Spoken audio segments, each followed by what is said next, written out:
Hello, everybody. Hey, Gina, how are you? Hey, hi, happy Friday. Click. Happy You Friday. can see.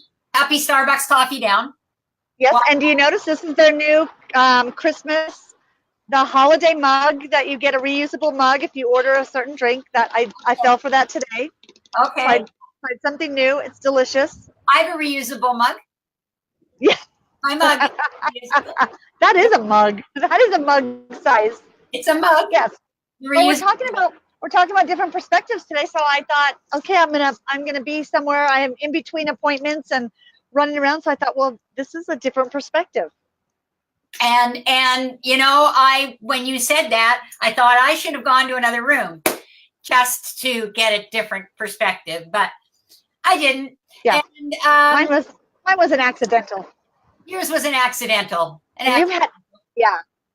So and you've had a busy week, lots of speaking engagements, and Yes, and it's just been a fun couple of weeks. And the thing that happened to me this week or last week, I guess, over the weekend, was that I spoke at this incredible place in Virginia called the Salamander, and is it's that the one that had the pony? You yes, had a little pony with you. Okay.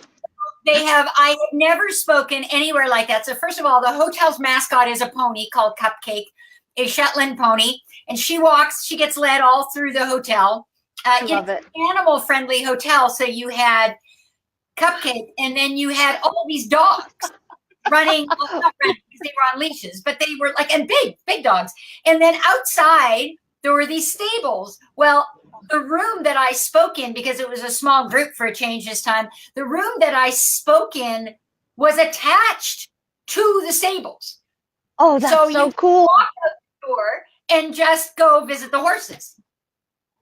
Now that was a first. That would be a very unique experience. Yeah, That was a first. That was a that's first. And very I had a fun. great idea that I was going to take a picture of Priscilla and the horses, which would have been so much fun. And then we were packing up and I forgot. But that was a missed opportunity. And you could have put the little pony, the Shetland pony, up on the ladder. No. Yeah, that would have been. See, that would have been the picture. That would have been too big. And you need to be looking at office space. Yes, we're going down this path of getting into the co-working space business, which we want a place to house our team, but then we thought if we could get a bigger space, and I want a cool combining the whole social aspect, community building, but in a physical sense. And so yeah, I've been deep in designs and real estate, looking at buildings and office space, and which is so interesting because it ties into this concept that we're talking about today, perspectives, because Kirk and I have very different perspectives on everything in life, which is always the case. I met with somebody this morning, and it's interesting how good that is for you, but how hard it is. Yes. Yeah. So, yeah, I'm curious how your take. Hi there, Ellen. Hi, Ellen. Hi, Ellen. How are you? How are you? I think I see Bob. I don't have my Marianne Romper Stomper magic mirror with me. Let us know who's here. Sometimes we see people and we can't see. Yeah, Bob commented before today. He said that the topic looked very interesting, but I'm not sure he's here yet. But yes, this whole power of perspectives, and I want to dive right in because I think both of us are very excited about this topic. But I just really quickly want to say how it came about.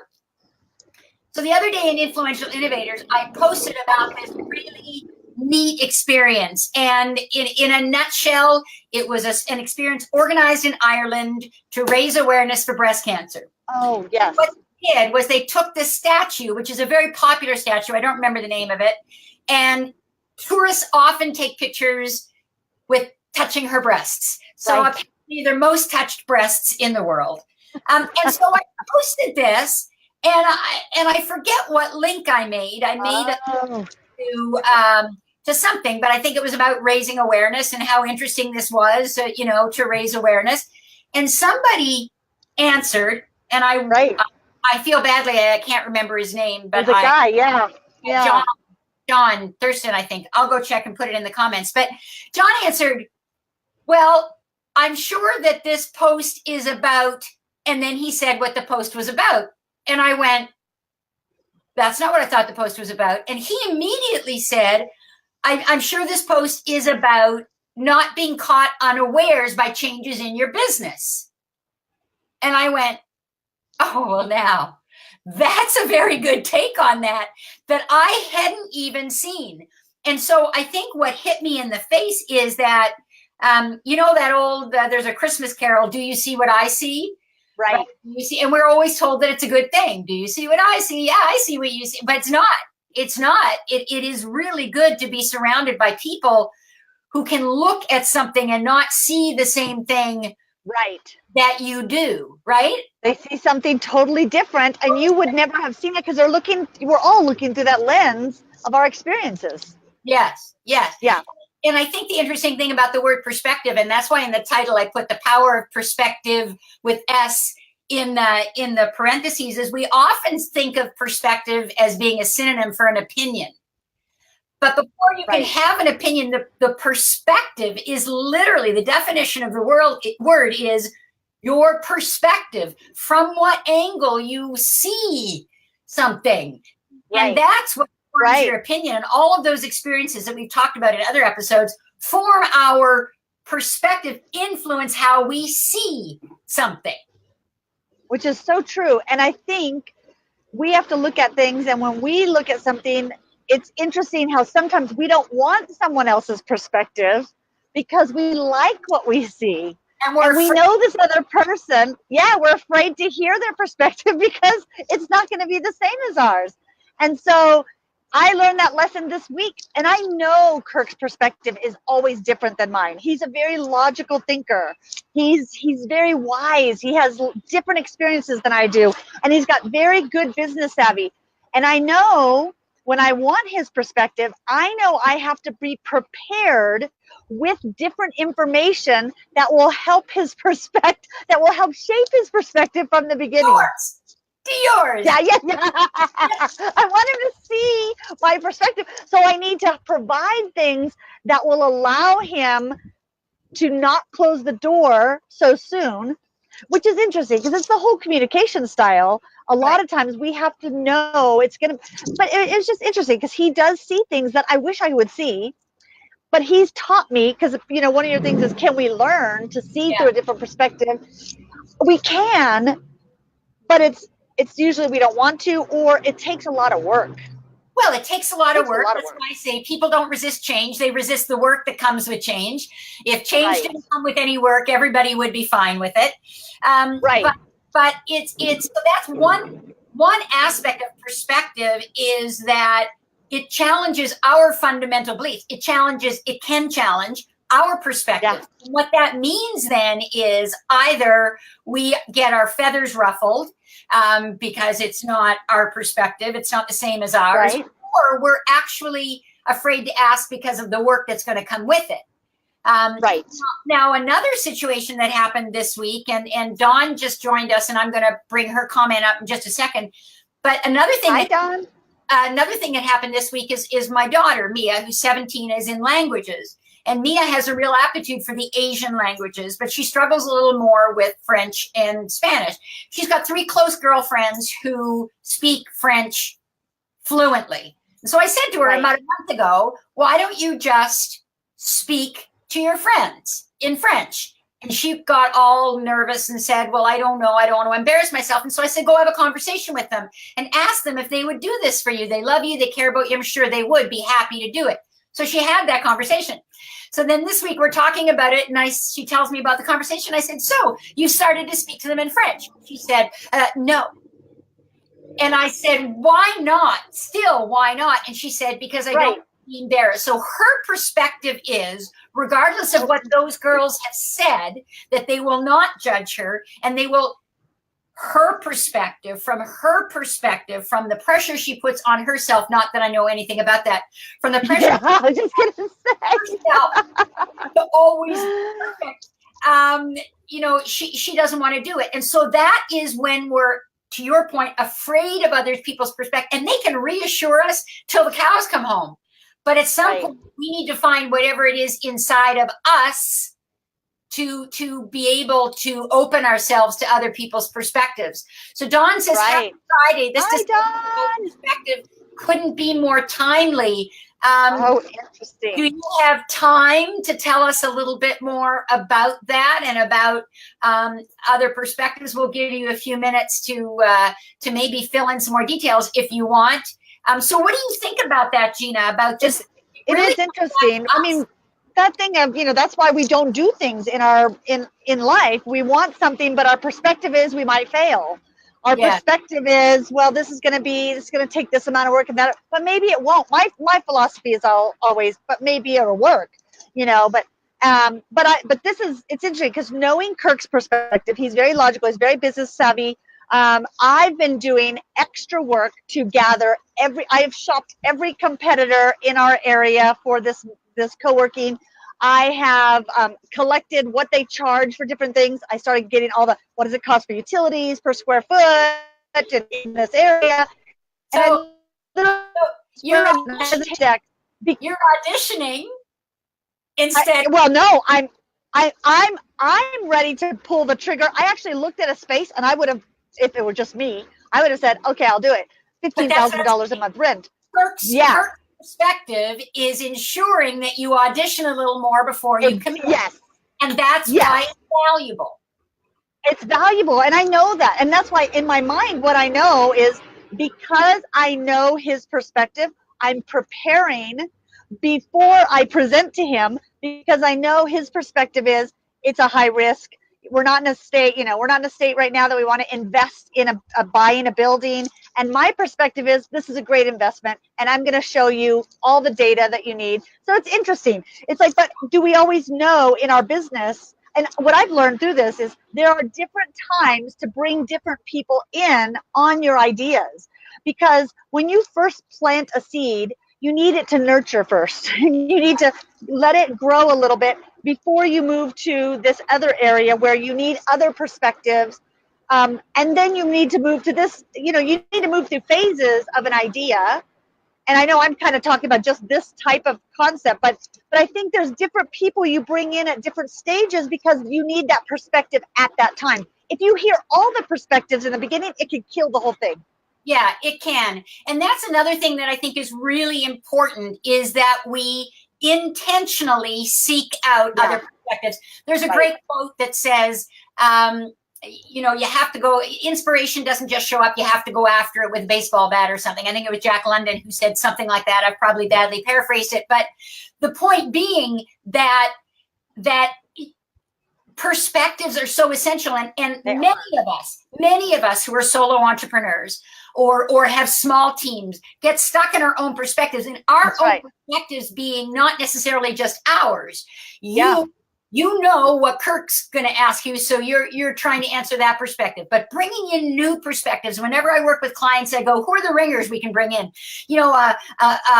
A young girl who's studying art at your local college, or somebody else who's studying history and knows nothing about your industry, because we tend to surround ourselves with the people who were fairly it's so true, or their perspective won't be too damaging. But we don't intentionally go out and seek perspectives that we might never have access to had we not intentionally gone out and sought those perspectives.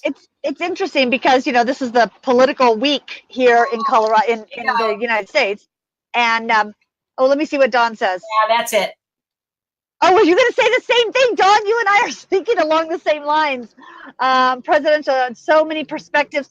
And here's what's so interesting I've noticed. So everybody being political on social media, I think it's kind of interesting because don't we, first of all, surround ourselves on our social channels with people who have the same perspective of us?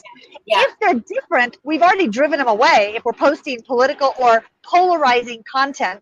I see people that post such polarizing content that they've already tuned out people who are not sharing the same perspective. So when you share your perspective, if you're going at it and it's something very controversial, there will be some people who will immediately tune you out and shut down, squelch your idea. the people who are in agreement with you are the ones that you really don't need their perspective, because they have the same perspective as you. So I think there is something too. We have to be able to communicate in a way that opens up dialogue when we're seeking those different perspectives, and we have to be open to hear it. I was watching the Tonight Show the other night, not because we stay up that late, but because we record it. The Colbert Show, record it, watch it earlier the next night. But anyway, I forget, he was talking with a journalist, and the person said, why is it that we can no longer disagree and then go out and have lunch? Yeah. And have a great time together. Now, I will say that on social media for me is a little bit like road rage. It's because you can't see who you're talking to. People feel free to say things in a way that they would never say. They would never say to anybody's face. And so I do believe that there's a margin in there where if somebody's saying something that I find truly offensive, that is not just not my opinion, but is offensive to my very values, I don't need to keep them in my feed. You immediately go, I either disconnect or I silence them on my social feed. Yeah.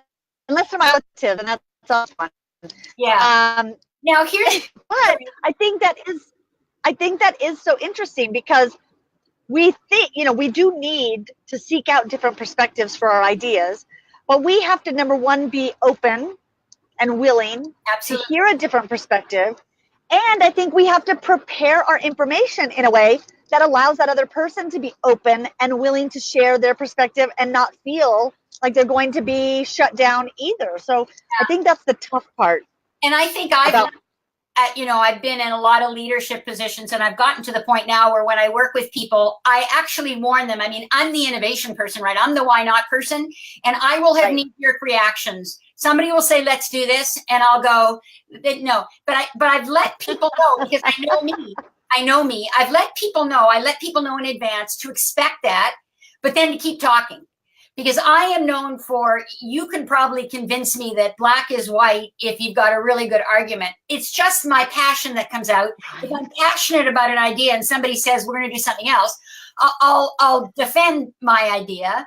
But I'm, you've hit the nail on the head, which is the openness to listen. And sometimes not to listen because you will change your mind. I remember, every so often I sit down, I'm from Canada, and of course there's all of the separatism, and it's not like it was before, but back in the 90s, I would purposely sit down with people, not because I had any intention of changing my mind. My fundamental value was to stay in Canada. Right. It's a fundamental value. I don't believe Canada should split up.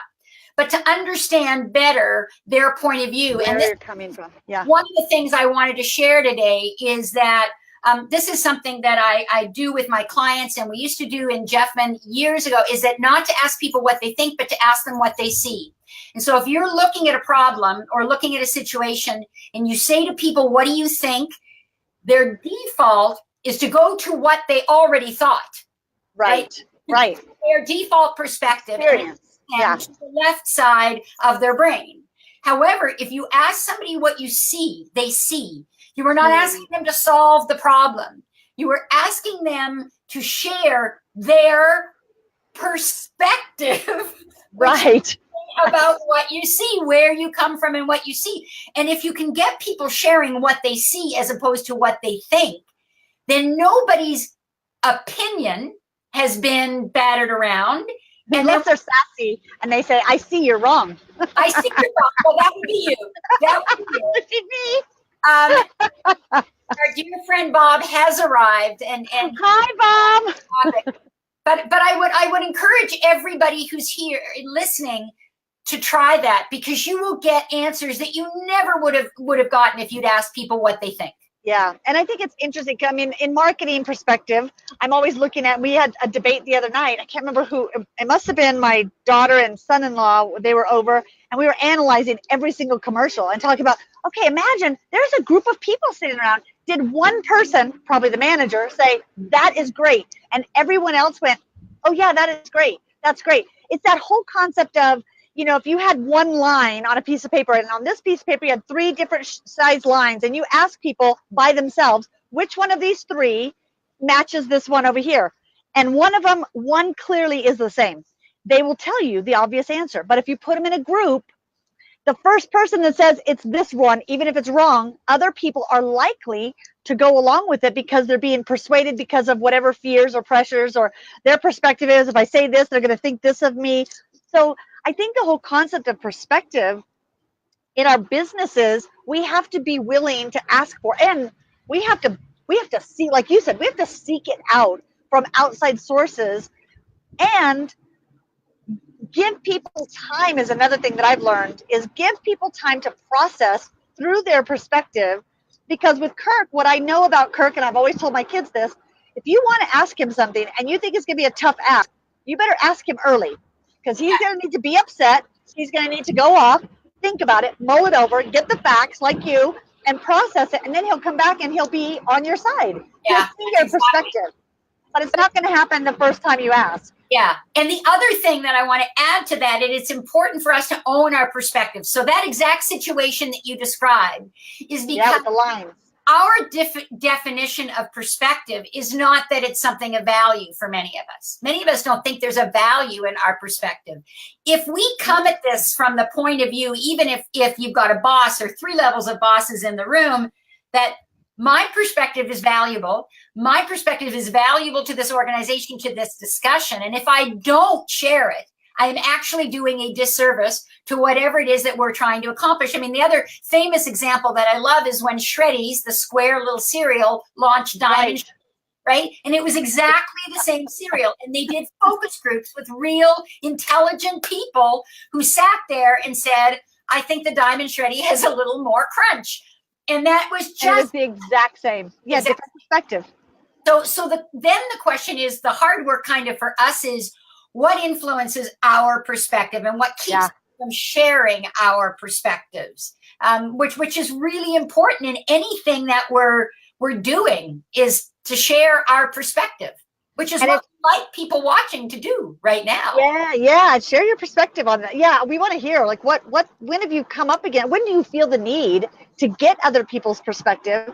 I always feel the need to share my perspective, which is my problem. I'll tell you what I feel. But it is interesting living with someone who's very different from you, which most people do because we attract the opposite.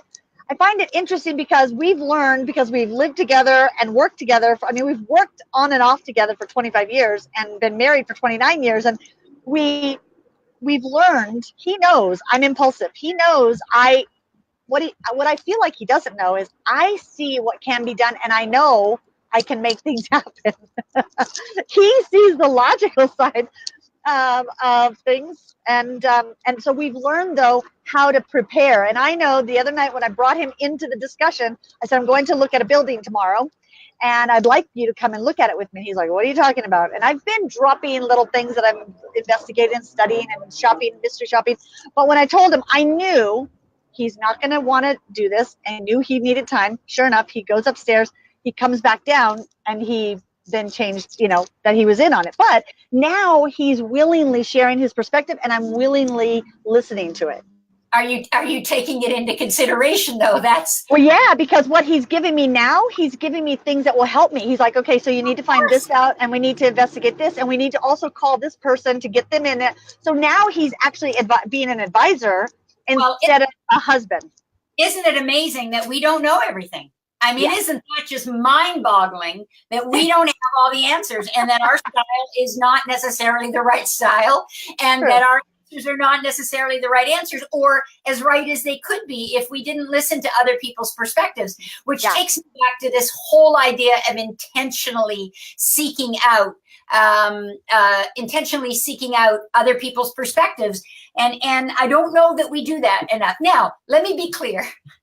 This does not mean that you take your brand new tagline that you've paid somebody a lot of money to help you come up with, post it on Facebook to people who will never be your customers, don't know anything about your business. Ask them.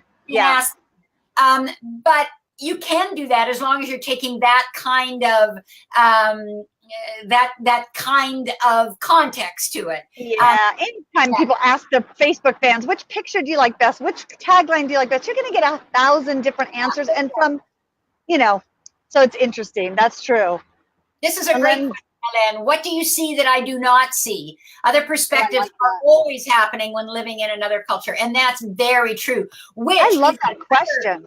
is another group of people to go seek out, because not only do we tend to keep people around us who think like we do, we tend to keep people around us who are like we are. And I'm not talking about race, and I mean, some work in multicultural point of view, politics, anything.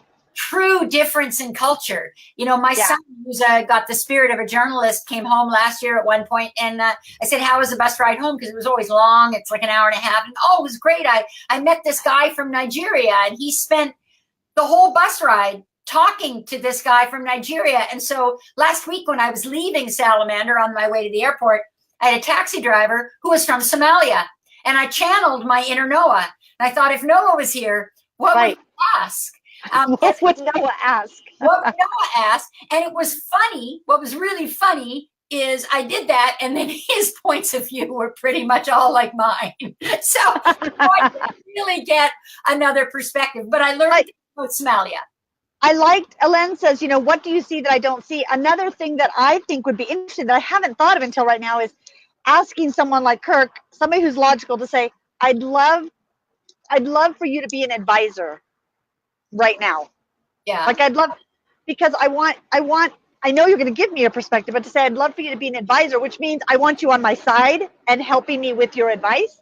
It kind of moves them immediately over here instead of polarizing.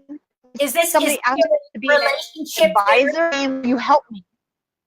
Is this what's that? A relationship therapy wind down? Yes, this is also relationship therapy.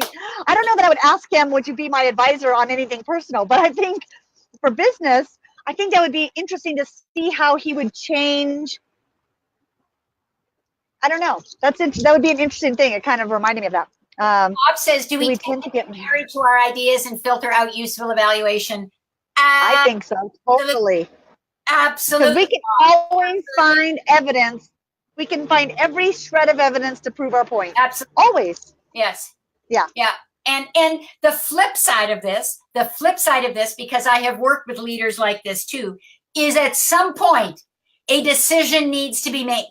At some point, when you've collected all the perspectives, a decision needs to be made. And I have worked with teams and leaders who spend way too long in La La Land because nobody wants to go, okay, this is John Getter. How the heck are you? Woohoo! Great, John, for taking I haven't seen John. All I can see is his picture, but I haven't connected with him in a long time. So yeah.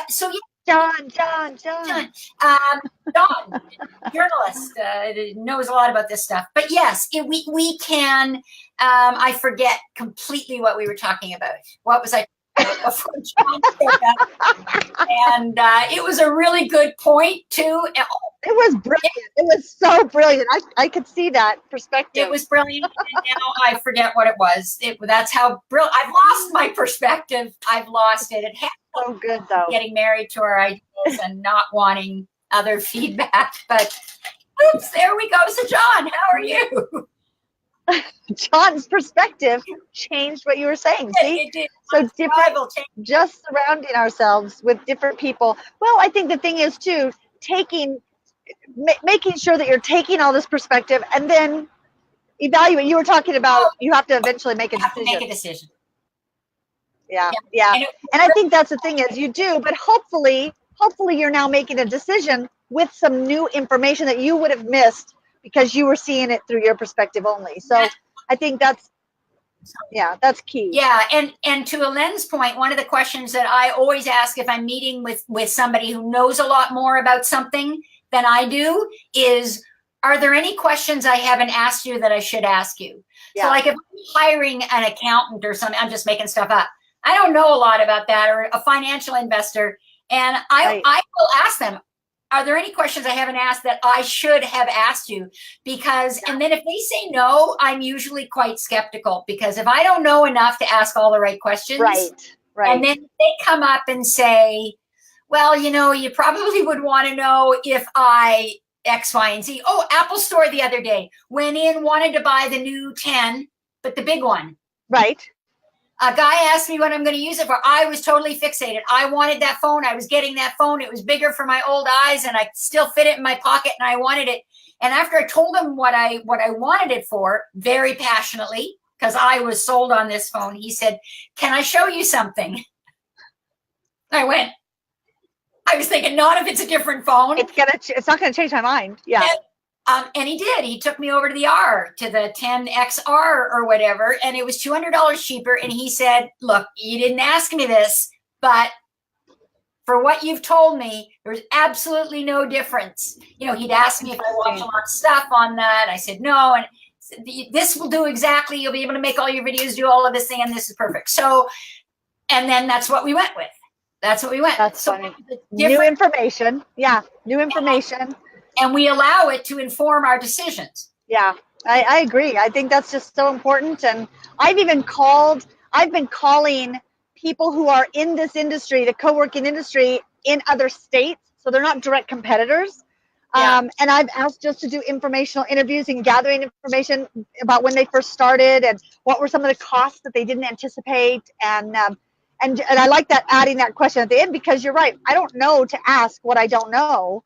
So asking them at the end to follow up with, is there anything else you think I should be asking you that I haven't even asked? Yeah. And I love Elaine's, what do you see that I don't see? Because I think that's so good.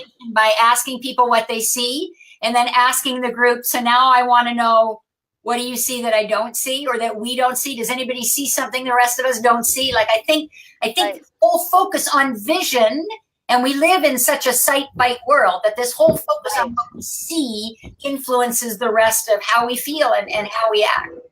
For sure. For sure. Oh, it is. There's so much more we could talk about on this topic, but 30 minutes flies by. 30 minutes. I'm out of my screen. There we go. And speaking of perspective, at the bottom of my cup of coffee, there's a piece of paper. I'm guessing the brand new cups probably were supposed to be, but they made the drink in the cup and the paper still in there. So even Starbucks is giving me a different perspective of the bottom of my drink. Is it supposed to be there or an accident that it's there? I think it's an accident. Like, they should have taken the paper out that probably says how to wash it or something. Oh dear. Yeah, I drank some ink. Well, that's right. Thank you to everybody for joining us. And it's been a great episode. It's been a great episode. Very fun topic.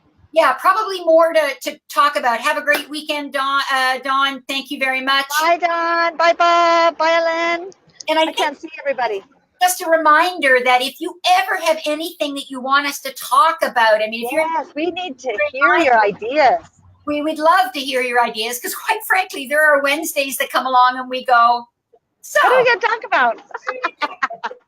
What's my perspective this week? What's my perspective this week? But we always find something. And thank you to the faithful for showing up. Have a great weekend, everybody. You too, Gina. Wind down. Have a great weekend. Cheers.